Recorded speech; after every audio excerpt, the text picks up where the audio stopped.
Welcome back. You're live with Expresso and just in time for a hugely, and I'm going to stress that, hugely important conversation, especially for parents, as we've already engaged in this conversation, something we can relate to a lot.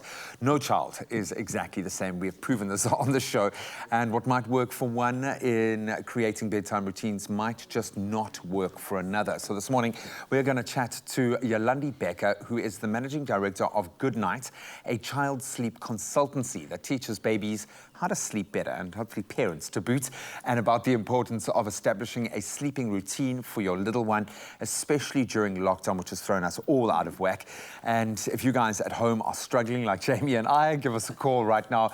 We'd love to hear any of your questions or your comments. Maybe you've got some advice on what has worked for you. Write this number down, 021 110 552. That's 021 110 5552. Yolandi, a very good morning. How are you? Good morning. Thanks, Graham. I'm doing really well. Clearly you had sleep I was because going to say, you look radiant and well rested this morning. I did sleep well. Thank you very much. My kids are, though, 6 and 8 already, so I've hit the lockdown jackpot, I always say. Oh, wow. With the age of my children.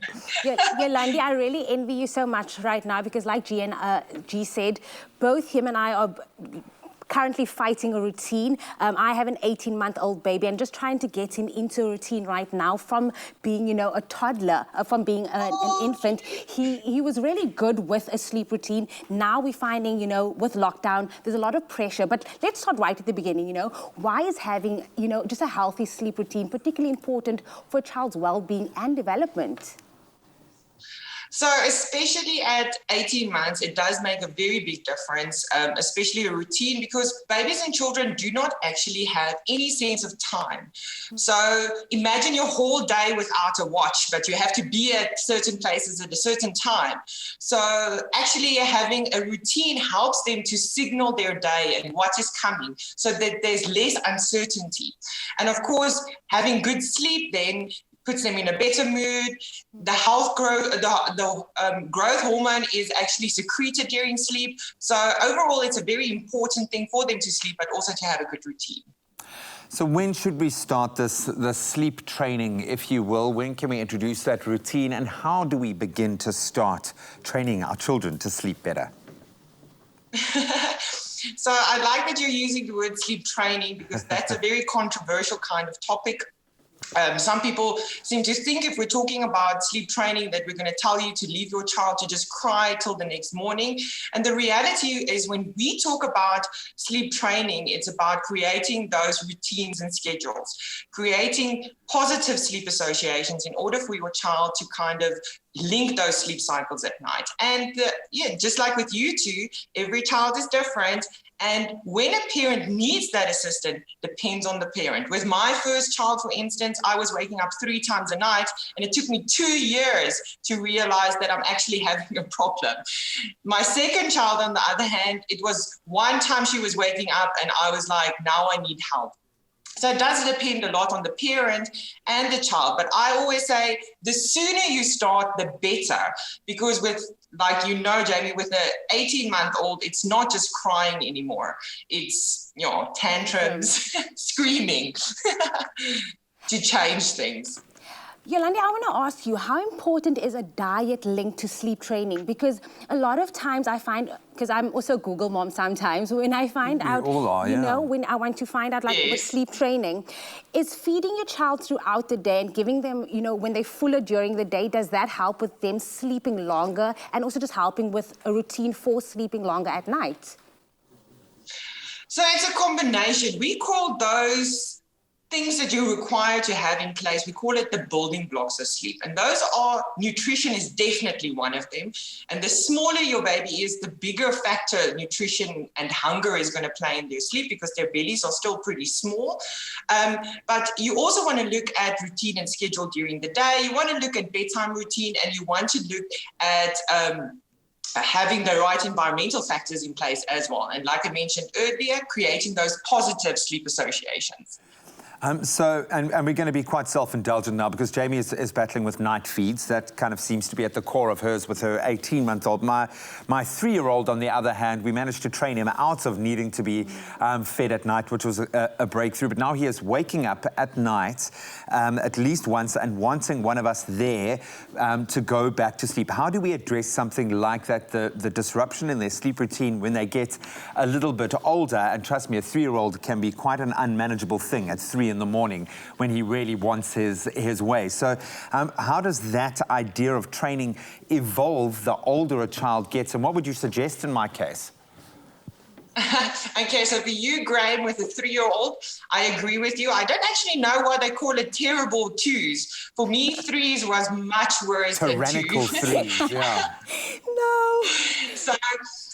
So with a 3-year-old, obviously you have to keep in mind that there's a couple of things that you have to have in place, or when you're training them, that you have to keep in mind. First of all, you have to keep in mind that they are emotional beings. So they kind of feed off our emotions. So if you're going to be stressed out, they're going to be stressed out. If they're going to be happy, you're going to be happy, they're going to be happy. And it's very much that they feed off our emotions. And that has an impact, of course, on their nighttime sleep and how they go to bed, because they're not just anymore, they don't want to be in their bed. They're actually fearful of being by themselves. So you want to create like some one-on-one time, extra one-on-one time to make them feel secure. Okay. But also help with their independence. So verbalizing also what you expect of them. So discipline does start playing a role with their sleep at 3. So you want to put your foot down a little bit, but also verbalize what you expect of them. Because often we say things, "Are you going to sleep nicely tonight?" And that's very vague for a 3-year-old. So you need to be very concrete with your expectations. Close your eyes. Stay in your bed, be quiet until the sun comes up, so that it seems like it's something that they can actually do. And it's not this vague thing of, "Oh, you're going to sleep nicely at night." So verbalize what it is. And like I said before, also make those time or create a concept of time for them, because they don't have any concept of time. For them, everything that happens in the future is tomorrow. Everything that happened in the past is yesterday. So you want to create nap time routines, about 10 minutes long, where you have certain steps that happens. You read them a story, you cuddle a little bit with them, and then they need to sleep. And the same with a 30-minute bedtime routine can also help signal them that sleep is coming. And a very big mistake that parents often make at 3 years is they are very tempted to make the bedtime later. And then children become overtired and overstimulated. And up until the age of 5-6 years, children still require 11 to 12 hours of sleep at night. So you still need to aim for like a 7 o'clock, at the latest 7:30 bedtime, because most toddlers and 3-year-olds, they get up at around 5-6 a.m. in the morning. Don't we know it? Maybe in your case earlier. Yeah, don't we know it? Okay, that's a great point to leave it at there. We'll continue this discussion in just a moment. And again, if you have any questions that you'd like to weigh in, we'd love to hear from you. 021 110 5552. Yolandi is going to stick around. We'll take some of your questions in a moment. Great. It's my Feel Good Breakfast Show.